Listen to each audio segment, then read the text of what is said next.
মৌসুমীর সংসারে সবাইকে জানাই স্বাগত। শুভ সকালের অনেক শুভেচ্ছা ও অনেক ভালোবাসা। আশা করি আপনারা সবাই ভালো আছেন। পুরো ভিডিও দেখার অনুরোধ রইল সবার কাছেই। ভালো লাগলে একটা লাইক, একটা কমেন্ট আর একটা শেয়ার করে দেবার অনুরোধ রইল। এটা দেখছেন গতকালকার ভিডিও। গতকালকে কিন্তু গেছে মঙ্গলবার। তো মঙ্গলবার সকাল সকাল উঠে কাজকর্ম করে নিচ্ছি। আর মঙ্গলবার ঋষির সকালবেলা একবেলাই পড়া থাকে, তো ঋষিকেও সেজন্য ঋষির কাজগুলো করতে বলছে, আমি আমার কাজ। হ্যাঁ, আর আজকে কিন্তু ঋষির বাবা এসেছে, কারণ আজকে নাইট ডিউটি আছে। তো দিনের বেলা টুকটাক বাড়ি কাজ করবে বা একটু ঋষির সাথে টাইম কাটাবে, পরীক্ষার জন্য একটু বোঝাবে। সত্যি কথা, এই পরীক্ষা জিনিসটা যেন সন্তানরা দেয় না, মা বাবা দেয়, তাই না? আমাকে মানে ভালো ছেলে ডক্টর বোধিসত্ত্ব বিশ্বাস সবসময় বলে চিন্তা করতে না, কেননা প্রেশার সুগার এসব তো টেনশন করলেই বাড়ে, চিন্তা করলে বাড়ে, এটা তো আমরা জানি। কিন্তু চিন্তাটা কি করে না করি, সেটা কি করে বোঝাই সবাইকে? চিন্তা তো হয়। আর ঋষি দিন দিন না একদম একটা দুষ্টু হচ্ছে। আর হ্যাঁ, আবার তো ফেসবুকে ঋষির সম্পর্কে কিছু বলা যাবে না, কারণ যেহেতু ঋষিকে সবাই খুব ভালোবাসেন, ঋষি খুব ভালো ছেলে। হ্যাঁ, আমি বলছি না কিন্তু যে ঋষি খারাপ ছেলে, ঋষি ভালো ছেলে। কিন্তু ইদানিং দেখছি অঙ্ক যেন একেবারে ওর নেই সাবজেক্টটা। তো আপনারাই বলুন, সব সাবজেক্টে পাশ করলেও যদি অঙ্কতে কিছু একটা অঘটন ঘটে তাহলে ওর ভবিষ্যৎটা কি হবে? হ্যাঁ, যদিও আপনারা ফেসবুকে পোস্ট করলে বা এমনিও যাদের সাথে দেখা হয় পরিচিত, তারা সবাই বলেন যে ঋষিকে আঁকা নিয়েই কিছু ভাবতে বা আঁকা নিয়েই আগাতে, কারণ ঋষি আঁকাটাই ভালোবাসে। হ্যাঁ, আমি মানছি আপনাদের কথা, আপনারা একদম ঠিক কথাই বলেছেন, মা আমাদেরকে ভালোবাসেন, ভালো বুদ্ধি দেন, সেজন্যই বলছেন। কিন্তু একটা কথা ভাবুন তো, আগে তো মাধ্যমিক পাশ করতে হবে, তাতে অঙ্ক আছে, তারপরে 11-12 পাশ করতে হবে, তারপরে তো আর্ট কলেজ বা আঁকা নিয়ে কিছু ভাবতে হবে, তাই না? আমি ঠিক বললাম কিনা বলুন। এটা নিয়ে কিন্তু একটা কমেন্ট করতে হবে। তো যাই হোক, আমি লুচিগুলো ভেজে নিয়েছি। আর হ্যাঁ, তরকারি বানাইনি, কারণ না দুদিন ধরে ওষুধগুলো ঠিকঠাক খাওয়া হচ্ছে না, রাত্রেও ঘুম হচ্ছে না, তো শরীরটা খারাপ লাগছে। ওই জন্য আর ইচ্ছা করলো না হুড়জুড় করে, এটা প্রথম কথা। আর দ্বিতীয় কথা, কিন্তু ঋষি কিন্তু চিনি দিয়ে লুচি ভালো খায়, আর ঋষি বাবার খাওয়া নিয়ে কোনো বাদ বিচার নেই। আমি তো তথই বচ, খেতে ইচ্ছা হলে খাবো, না হলে না খাবো।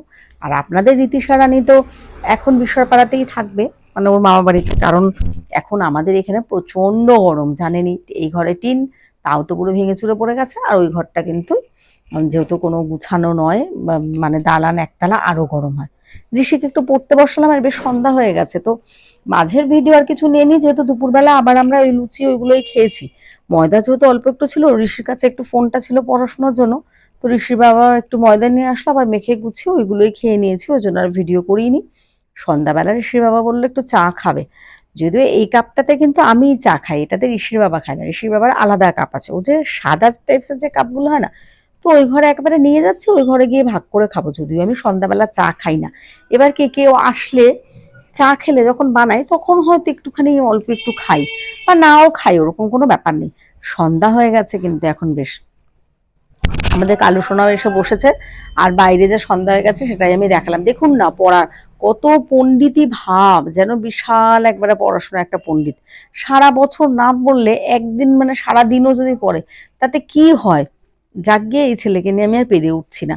তো ঋষির বাবা চলে গেছে, যেহেতু ঋষির বাবার নাইট ডিউটি, আমাদের মা ছেলের জন্য একটু সেদ্ধ ভাতই বসিয়ে দিচ্ছি। দুপুরবেলা সারাদিন এই রোদে গরমে লুচিই খেয়েছি, যদিও আমি তো নামমাত্র খেয়েছি, যা ঋষি ভালো খায়, তো অসুবিধা হবে না। একেবারে লবণের একটু হলুদ দিয়ে একটু ডাল সেদ্ধ বসিয়ে দিলাম, এদিকে আলু সেদ্ধ ডিম সেদ্ধ বসিয়ে দিলাম, ভাত বসিয়ে দিলাম। আর ঋষিকে বললাম একটু তুমি পড়াশোনা করো। হ্যাঁ, তার মাঝে কিন্তু প্রচুর একটু ফেসবুকও করেছি আজকে, কেননা আজকের থেকে মানে বুধবার থেকে ঋষির যেহেতু পরীক্ষা, একটু কমই অ্যাক্টিভ থাকবো বা সবার পোস্ট দেখতে পারবো না। এটা তো আমরা ফেসবুকে যারা থাকি বা মানে ফেসবুক করি, সবাই সবার পোস্টে একটু লাইক কমেন্ট করলে কি ভালো লাগে, তাই না? তবে হ্যাঁ, আগে যেমন প্রচুর লাইক কমেন্ট ফেসবুক করতাম, এখন একটু কমই করতে পারি, কমই টাইম পাই। আর সত্যি কথা বলতে, নিজের কিছু পোস্ট গুছিয়ে এই করে না আর হয় না। এই পর্দাটা না আজকে আবার খুলে গেছিল, তো ঋষির বাবা কোনো রকম দলা করে মানে টাঙিয়ে দিয়ে গেছিল, আমি আর এবার এগুলোকে গুছালাম ঋষিকে নিয়ে। এই জানলার পর্দাটা আবার ধুয়ে দিয়েছি, সেই দিন নাকি ঋষিকে কবে চায়ের কাপ ছুঁড়ে মারতে গেছি, ওর মধ্যে মানে উপর দিকে ছুটে চা ছিটছিট করে লেগে গেছে, তো আবার খুলে ওটাকে ধুয়ে দিয়েছি। আর এদিকে দেখো, রাত কিন্তু এখন 12:30 বাজে, তো ঋষি ঘুমিয়ে পড়েছে, আর আমি মানে একটু কি বলবো, ত্বকের একটু পরিচর্যা করতে বসেছি। তো চলুন, আশা করি আপনাদের ভিডিওটা ভালো লেগেছে। আজকে এখানেই ভিডিওটা শেষ করব। সবাই ভালো থাকবেন, সুস্থ থাকবেন, এইভাবেই আমাদের পাশে থাকবেন। আর হ্যাঁ, আমার ফেসবুক প্রোফাইল মৌসুমী বড়াল ঘোষ যারা ফলো করেননি তারা ফলো করে দেবেন। আর আমার ইউটিউব চ্যানেল মৌসুমীর সংসার যারা সাবস্ক্রাইব করেননি তারা সাবস্ক্রাইব করে দেবেন। চলুন টাটা, শুভরাত্রি, সবাই